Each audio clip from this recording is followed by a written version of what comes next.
Shalom à vous. Que le Seigneur Jésus-Christ vous bénisse. Salam alaikum à tous les musulmans du monde entier. Soyez bénis encore une fois dans le précieux nom de notre Seigneur et Sauveur Jésus-Christ, l'unique et le véritable Dieu.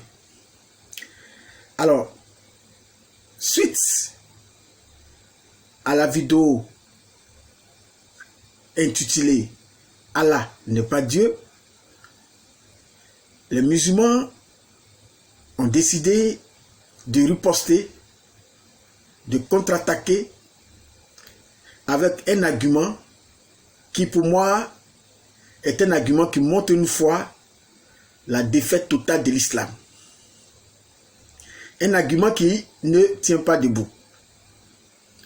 Parce que face à cette vérité qui a été relatée, démontrée, approfondie longuement dans cette vidéo intitulée « Allah n'est pas Dieu », je crois que les musulmans ont été véritablement sonnés. Et face à cela, ils ont décidé de s'apprendre à chaque argument qui a été donné dans cette vidéo pour révéler encore une fois que celui qui s'exprime dans le Coran est le diable lui-même en personne. Chers amis, les arguments sont nombreux. Les arguments pour démontrer que Allah et le diable sont nombreux. Ces arguments sont tellement nombreux que je ne pense pas qu'une vie entière suffira pour apporter ces arguments-là à la face du monde. Mais nous ferons ce que nous pouvons faire tant que le souffle de vie sera toujours en nous. Alors, il y a un élément important sur lequel les musulmans sont revenus. Dans la vidéo en question, Allah n'est pas Dieu. Cet élément-là, c'est le fait que Allah jure sur le véritable Dieu de la Bible.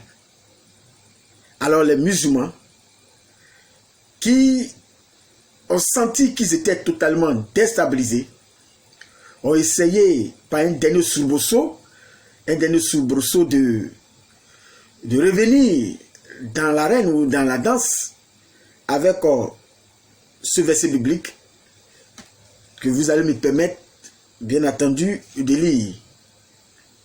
Ce verset, c'est Amos 8, verset 7. Amos chapitre 8, le verset 7.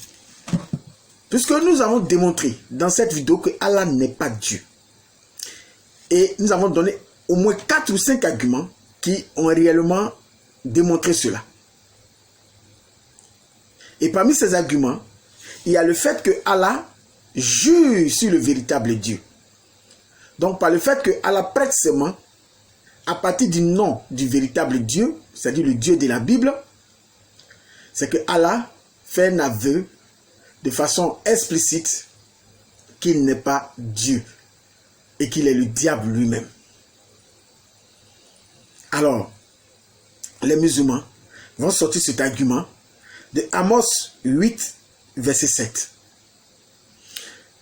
Avant de faire la lecture, je tenais à dire à tous ceux qui suivent ces enseignements d'aller jusqu'au bout. Vous savez qu'aujourd'hui, il y a beaucoup d'entre nous, les chrétiens, qui sont prêts à acheter des minutes internet pour aller suivre n'importe quoi sur les réseaux sociaux. Des choses qui n'ont rien à voir avec la foi chrétienne, des choses qui n'ont rien à voir avec la vie éternelle. Et quand il s'agit souvent de lire la Bible ou de suivre un enseignement qui passe sur les réseaux sociaux, souvent les chrétiens, ils ont la moyenne est 2-3 minutes et puis ils zappent. Vous voyez? Il ne faut pas vous laisser prendre par ce piège. quand vous suivez une vidéo, excusez-moi, lorsque vous suivez une vidéo, il faut aller jusqu'au bout de la vidéo. Cela est très important. Parce que mon peuple périt par manque de connaissances. N'oubliez jamais cela. Parce que les musulmans en face de nous, ils disent beaucoup d'aberrations. Ils disent beaucoup de mensonges dans leurs propos. Et Dieu a fait grâce à certains prédicateurs d'entre nous d'être des personnes que le Seigneur a outillées pour apporter des réponses face à ce mensonge islamique. Et je pense qu'il faut prendre la peine de suivre la vidéo jusqu'au bout. Les musulmans, je les comprends. C'est rare de voir un musulman qui va suivre ma vidéo jusqu'à la fin. Parce qu'ils ont peur d'être dérangés par la vérité qui va être véhiculée. Ils ont peur d'être mal à l'aise face à la vérité qui se dégage au travers de ces vidéos. Donc je comprends les musulmans s'ils ont peur de suivre ma vidéo. Parce qu'un musulman véritable qui s'assoit et qui visionne ma vidéo qu'à la fin, sa conscience va se réveiller sur la fausseté de l'islam.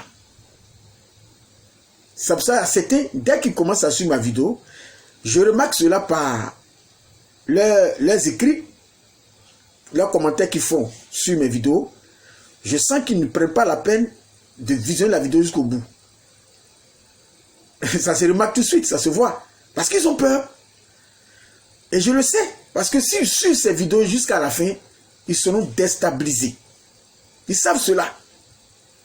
Et certains aiment tellement le faux qu'ils n'ont pas en eux l'esprit critique ou un esprit de démarche intellectuelle, décident, quand ils tombent sur mes vidéos, de zapper aussi rapidement.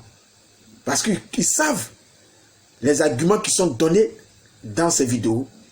Dès les premières minutes, ils savent ce qui va se passer réellement. Donc, ils zappent automatiquement.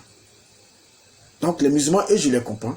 Mais les chrétiens, il est important de suivre cela jusqu'à la fin. Et de partager. Il faut partager.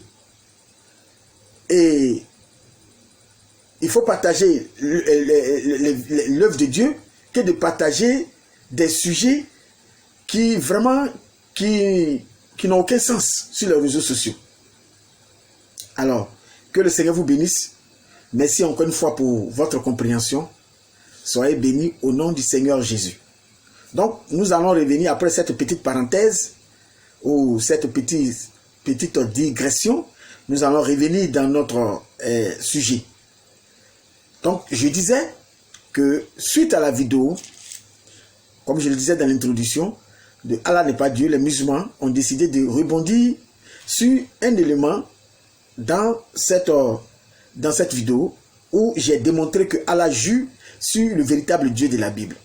Et nous le savons très bien que le véritable Dieu de la Bible, c'est le Seigneur Jésus-Christ. Donc, les musulmans vont prendre Amos, chapitre 8, le verset 7. Permettez-moi de faire la lecture. L'Éternel l'a juré par la gloire de Jacob. Je n'oublierai jamais aucune de leurs œuvres. Vous voyez, puisque nous disons que le Coran lui-même, dans le Coran 70, ayat 38 à 40, que Allah jure, nous allons lire cela tout à l'heure même d'ailleurs, nous allons relire cela, qu'Allah jure sur le véritable Dieu. Et ce véritable Dieu, c'est le Dieu de la Bible. Donc, comme contre-attaque, ils prennent Amos 8, verset 7, où il est dit que l'Éternel l'a juré par la gloire de Jacob. Mais le texte dit l'Éternel l'a juré par la gloire de Jacob. Donc, eux aussi disent, voilà, Dieu jure sur la gloire de Jacob. Vous savez, je le dis toujours, et je vais continuer à dire cela tant que je vivrai. C'est en face des chrétiens qui ne sont pas vraiment avertis que vos faux arguments pourront passer. Mais pas devant un chrétien ou un prédicateur qui est réellement averti. Je vais vous répondre ici. Parce que j'ai suivi une vidéo où le chrétien, il était en face d'un musulman, un oustaz, et lorsque le chrétien a dit que Allah jurait sur le véritable Dieu, le musulman automatiquement a sorti cet argument, parce qu'ils ont été préparés à ça. Voilà, ils ont été préparés. C'est ce que beaucoup de chrétiens ne savent pas, et je le dis toujours sur les réseaux sociaux. Ils ont été entraînés longuement à contredire le christianisme. Donc, ils sortent cet argument de Amos 8:7, où il est dit que l'Éternel l'a juré sur la gloire de Jacob, pour dire, voilà, si Allah jure sur autre que lui-même, Dieu aussi a juré sur autre que lui-même. Il a juré sur la gloire de Jacob. Ok, il n'y a pas de souci. Mais je vais vous répondre. Voilà. La gloire de Jacob, là, nous allons lire Zacharie, chapitre 2, le verset 5, qui va nous dire que cette gloire de Jacob, sur laquelle Dieu jure, c'est Dieu lui-même. La gloire de Jacob, je répète, c'est Dieu lui-même. La gloire d'Israël, c'est Dieu lui-même.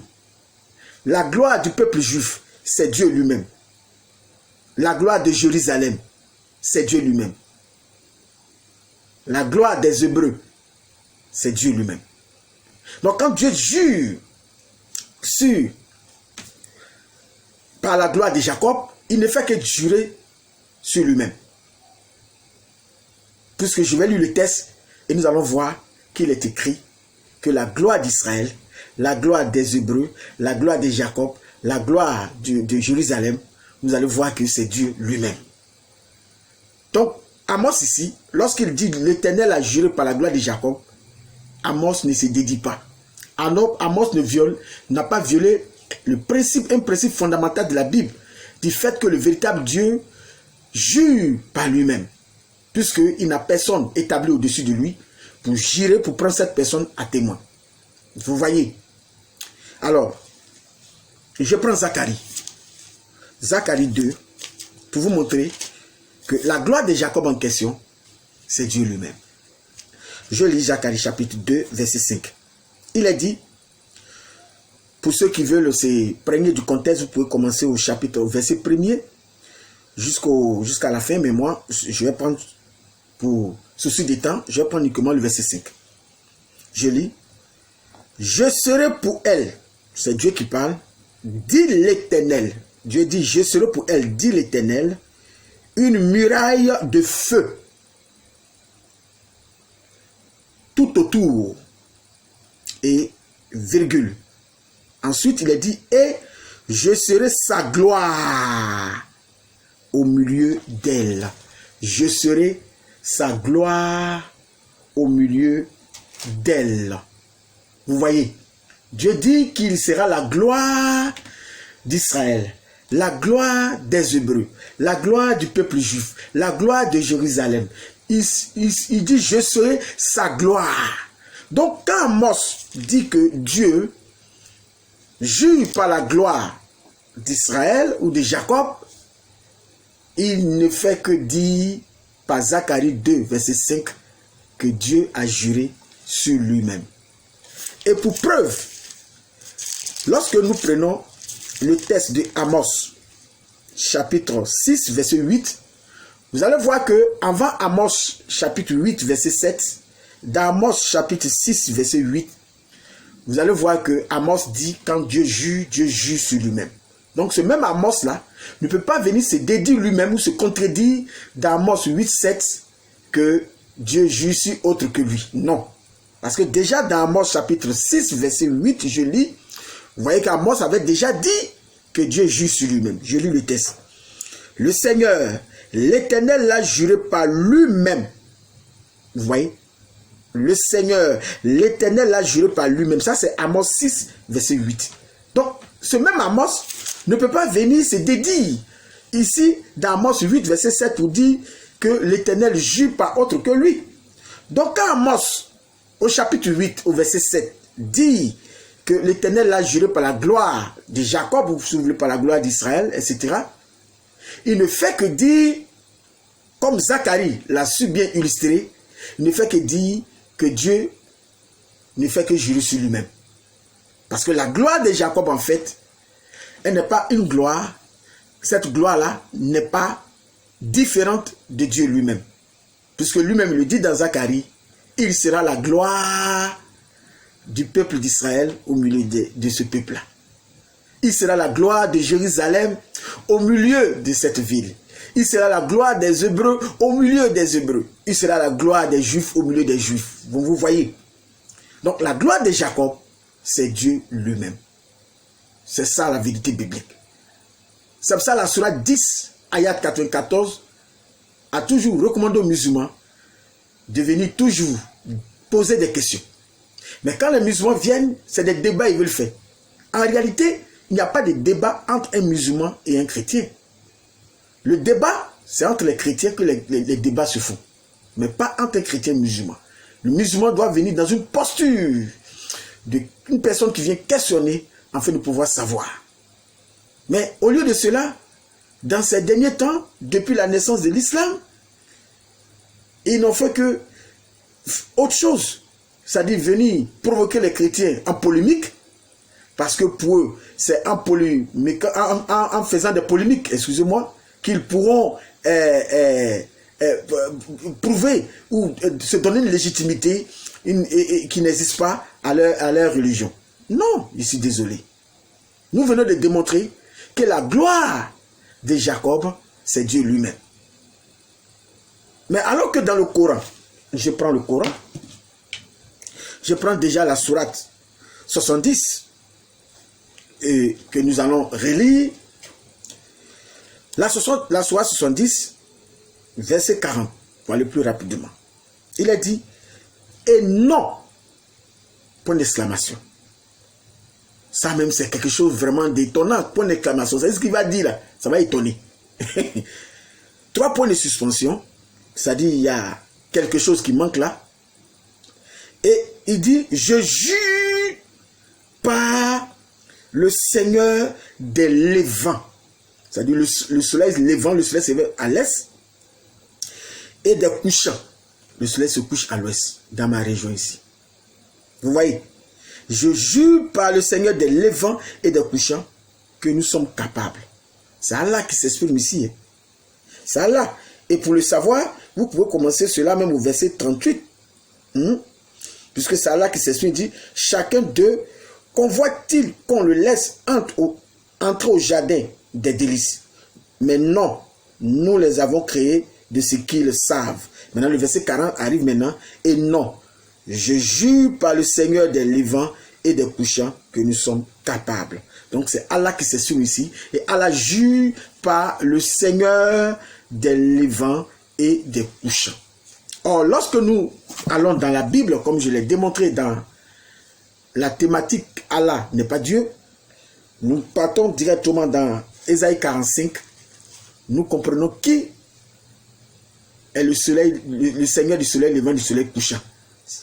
Nous lisons Ésaïe 45, versets 5 à 6. Je lis. Je suis l'Éternel, et il n'y en a point d'autre. En moi, il n'y a point, en moi, il n'y a point de Dieu. J'étais saint avant que tu me connaisses. Maintenant, le verset 6, prêtez l'oreille. C'est afin que l'on sache du soleil levant au soleil couchant que en moi, il n'y a point de Dieu. Je suis l'Éternel et il n'y en a point d'autre. C'est afin que l'on sache du soleil levant là. Ou Allah a pris à témoin au soleil couchant là. Dieu dit, il n'y a pas un autre Dieu si ce n'est pas lui. Depuis le soleil levant jusqu'au soleil couchant. C'est-à-dire dans l'univers et dans l'existence, il n'y a pas d'autre Dieu à part lui. Or Allah, dans la sourate 70, versets 38 à 40, jure par ce Dieu-là, ce véritable Dieu qui est le véritable Dieu qui règne sur tout, dans l'existence entière, sur toute l'humanité. Vous voyez? Donc Allah, ici, s'exclut dans la dimension de Dieu. Il sait qu'il n'est pas Dieu, il s'exclut totalement. Il le sait.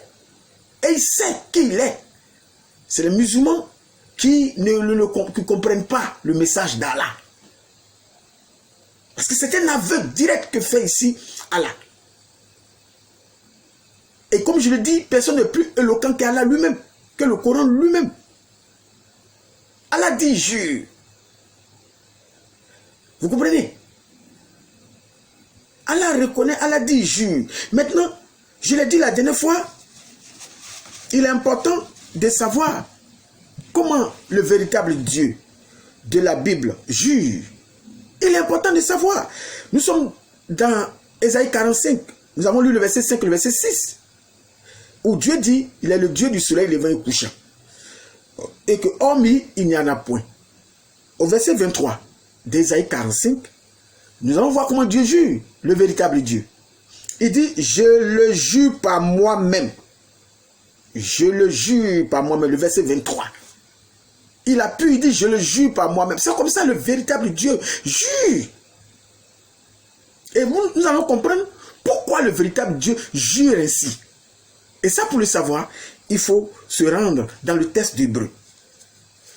Il faut aller dans le texte d'Hébreu, Hébreu 6. Vous allez comprendre pourquoi Dieu ne jure, il ne jure que sur lui-même. Il ne jure pas par autre que lui. Vous allez comprendre. Hébreu chapitre 6. Nous lisons le verset 13 jusqu'au verset 16. Lisons d'abord le verset 13. Il a dit, nous sommes dans Hébreu 6, verset 13 jusqu'au verset 16. Lorsque Dieu fit la promesse à Abraham, ne pouvant jurer par un plus grand que lui, il jura par lui-même. Vous comprenez le sens de pourquoi Dieu, quand il jure par lui-même, parce qu'on dit ne pouvant, lorsque Dieu fit la promesse à Abraham, ne pouvant jurer par un plus grand, il n'y a pas quelqu'un au-dessus de lui, qu'il va jurer à partir de cette personne. Ne pouvant jurer par un plus grand que lui, il jura par lui-même. Voilà la vérité. Mais ici dans le Coran, Allah jure sur ce véritable Dieu de la Bible. Donc Allah reconnaît qu'il n'est pas ce Dieu.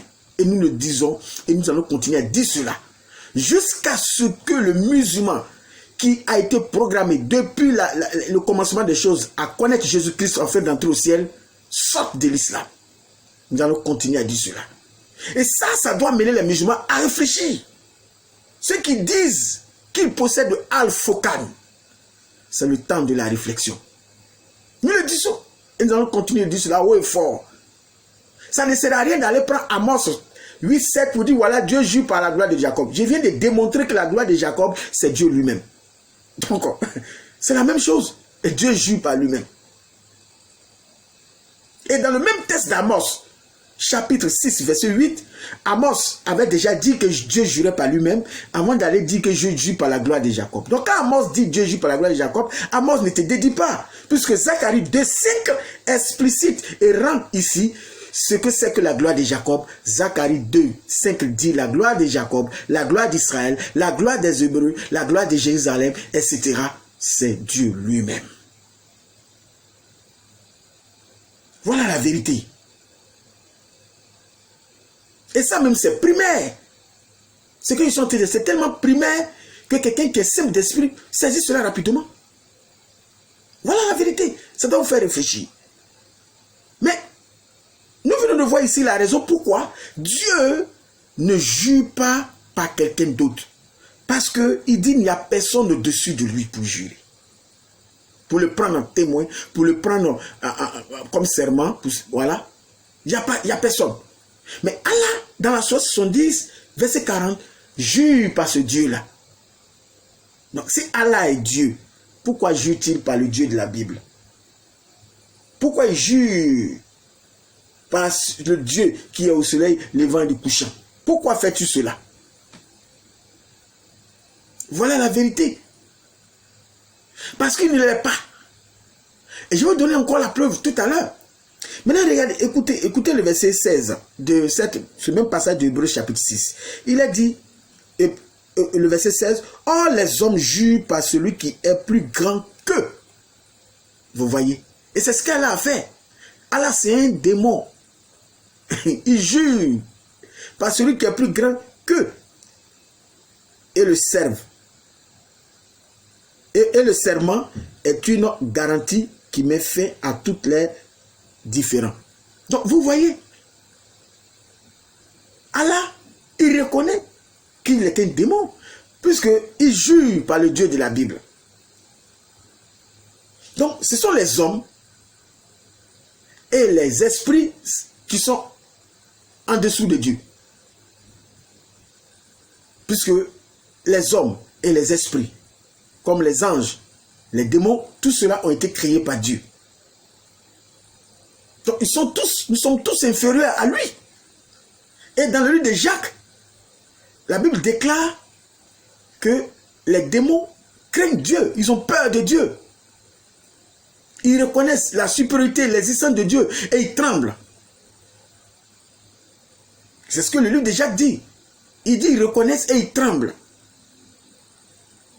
Donc ils reconnaissent l'infériorité face à Dieu. Voilà la vérité biblique. Et c'est pas fini. Mais ce véritable Dieu-là, son nom de rédemption, parce que Dieu a un nom de rédemption. Comme vous le savez, Dieu a plusieurs noms attributs. Il a un nom qui désigne son essence, il a des noms attributs. Et l'un de ces noms attributs qu'on appelle le nom de la rédemption, le nom par lequel, comme le Acte chapitre 4 l'a mentionné, personne ne peut être sauvé en dehors de ce nom-là. C'est le nom de la rédemption. Ce nom-là, c'est le Seigneur Jésus-Christ. Dans le texte de Ésaïe 45, le verset 23, il est dit « Tout genou fléchira ». Le temps ici du verbe au futur. « Tout genou fléchira devant moi, toute langue jurera par moi. » Donc vous voyez, il dit « Toute langue jurera par moi, tout genou fléchira par moi. » Bien-aimé.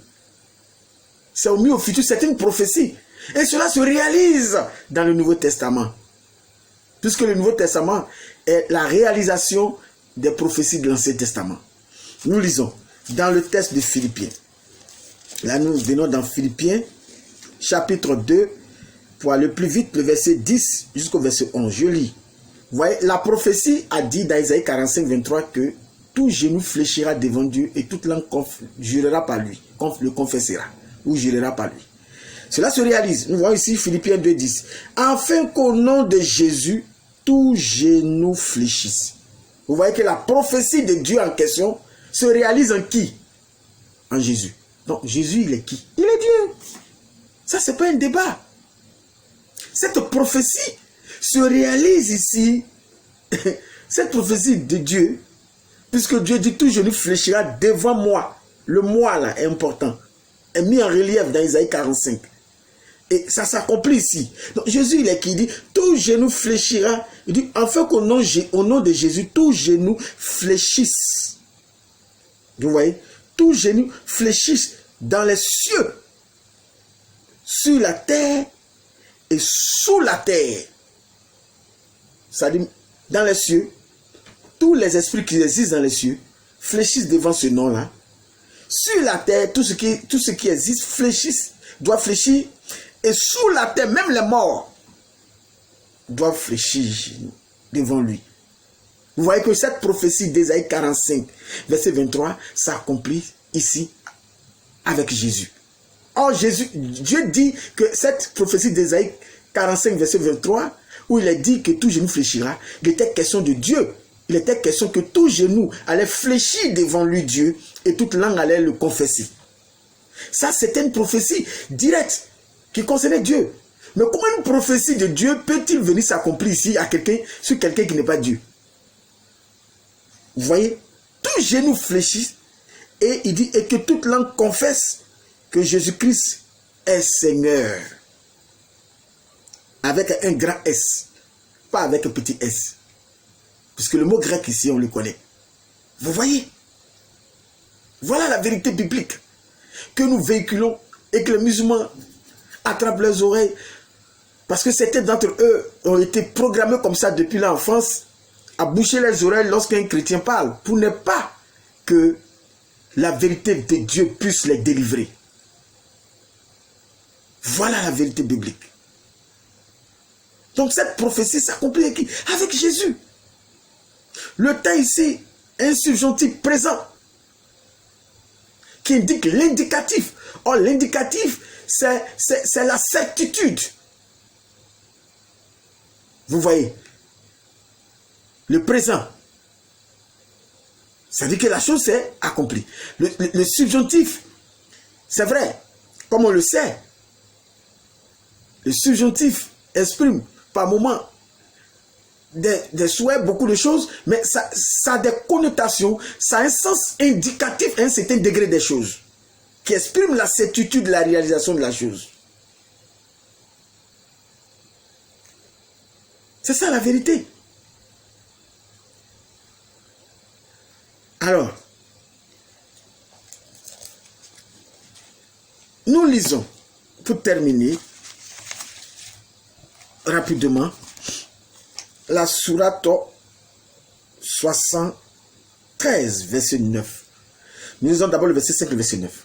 Vous allez voir que Allah va demander aux musulmans de se confier, de confier leur vie s'il veut connaître un jour la vie à ce Dieu du soleil levant et du soleil couchant. Oui, Allah recommande cela. Parce qu'Allah lui-même, il sait qu'il n'est pas le véritable Dieu. Parce que lui-même, il se réfère à lui pour jurer. Allah lui-même, dans la sourate 70. Donc, le musulman doit se référer à ce Dieu-là, qui est Jésus-Christ. Comme nous venons de le démontrer tout à l'heure au travers de la lecture biblique. Nous lisons maintenant la sourate 73, verset 5. Nous allons te révéler les paroles lourdes, c'est-à-dire, entre parenthèses, très importantes. C'est-à-dire ce que Allah, dans tout ce qu'il a dit dans le Coran, ce qu'il va dire maintenant, ce n'est pas du jeu. Il dit, nous allons te révéler des paroles lourdes, c'est-à-dire très importantes. Au verset 9 de cette même sourate 73, il a dit, le Seigneur du levant et du couchant, il n'y a point de divinité à part lui. Prends-le donc comme protecteur. Mais qu'est-ce que les musulmans attendent après qu'ils aient entendu cela? Qu'est-ce que ceux qui ont le Al-Furqan attendent? On ne peut pas attendre de telles paroles où ton Allah lui-même te recommande ce Seigneur-là de la Bible qui est Jésus-Christ. Il te le recommande ici de le prendre comme protecteur et tu continues à t'offusquer. Tu continues à te jouer les durs, à t'enorgueillir, à être arrogant. Vraiment, que le Seigneur vienne au secours de ces fils de Dieu qui sont encore dans l'islam, qui par la grâce de Dieu sortiront. Parce qu'un fils de Dieu ne se perd jamais. Ils sortiront. Parce qu'aujourd'hui, quand nous nous promenons partout, sur les réseaux sociaux, il y a trop de mensonges. Il y a trop de mensonges au niveau du christianisme. Nous voyons les musulmans qui sortent, qui travestissent la Bible, qui disent n'importe quoi, qui commettent des aberrations. Face à cela, il va falloir que nous les chrétiens, qui défendons la foi chrétienne, les prédicateurs, apologistes, qui défendent la foi chrétienne, se lèvent pour pouvoir apporter la vérité de Dieu, pour mettre fin à ce mensonge. Comme j'ai l'habitude de le dire, il y a 2 prophéties de Mohammed qui vont s'accomplir. Et parmi ces 2 prophéties, parce qu'il a donné tellement de prophéties, de fausses prophéties d'ailleurs, mais parmi ces fausses prophéties, il y a 2 prophéties qui sont véridiques. La première prophétie, c'est que Mohammed a vu que les musulmans allaient s'apostasier.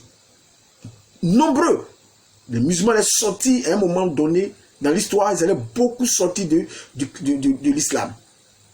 Je pense que c'est l'heure qui est arrivée. Parce que longtemps, les chrétiens, les prédicateurs de l'évangile ont été interdits d'accès, d'entrer dans ces pays où la charia bat son plein, où les musulmans sont si nombreux d'apporter la parole de Dieu.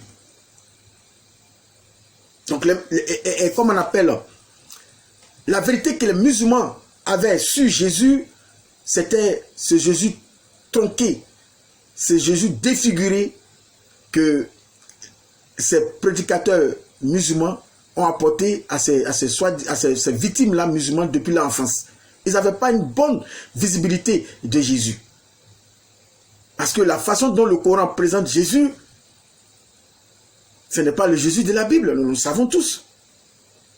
Vous voyez, un Jésus défiguré, un Jésus, comment on appelle, dépouillé de tout. Mais ce n'est pas possible. Donc c'est cette vision, mauvaise vision de Jésus que les musulmans, ils ont eu accès à ce Jésus-là depuis l'enfance.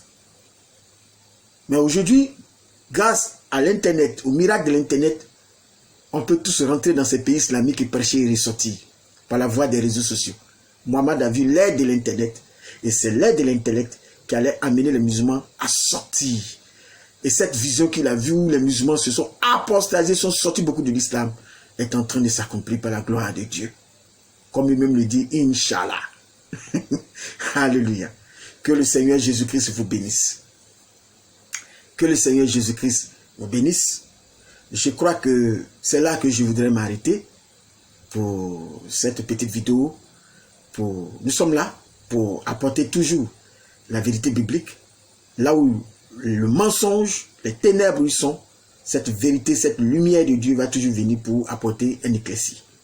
Soyez bénis au nom de Jésus. Les musulmans se sont vraiment jetés sur cette vidéo de Allah n'est pas Dieu. Il était important que je revienne sur certains éléments qui, à mon sens, sont pertinents et ont vraiment déstabilisé ce mensonge islamique. Que le Seigneur Jésus vous bénisse. Musulmans, ce n'est pas la peine d'avoir peur de la persécution. Parce que la sourate 9,73 dit à Mohammed et aux musulmans d'être durs envers les musulmans qui ont renoncé à la foi musulmane. D'être durs, de même les tuer. De ne pas être tolérant du tout. Donc les musulmans ont peur de cette sourate 9,73. Le fait qu'ils soient rejetés par leur famille, leur communauté. Le fait qu'ils soient rejetés par l'ensemble des musulmans. Parce qu'ils se sont apostasés, parce qu'ils ont quitté l'islam. N'ayez pas peur de cela. Jésus vous réserve de belles choses, quelque chose de meilleur que votre peur. Car celui qui peut vaincre la peur, c'est Jésus. Et n'ayez pas peur de pouvoir sortir de l'islam. Parce que je sais que beaucoup d'entre vous ne dorment pas les nuits, ils ont des nuits blanches. Lorsqu'ils écoutent nos vidéos, ils sont troublés. Mais c'est pas facile. Souvent la peur, n'ayez pas peur des hommes, mais plutôt peur de Dieu. Que le Seigneur Jésus-Christ vous bénisse. Mon numéro WhatsApp, plus 225 07 89 88 20 74. Soyez bénis au nom du Seigneur Jésus-Christ. Amen.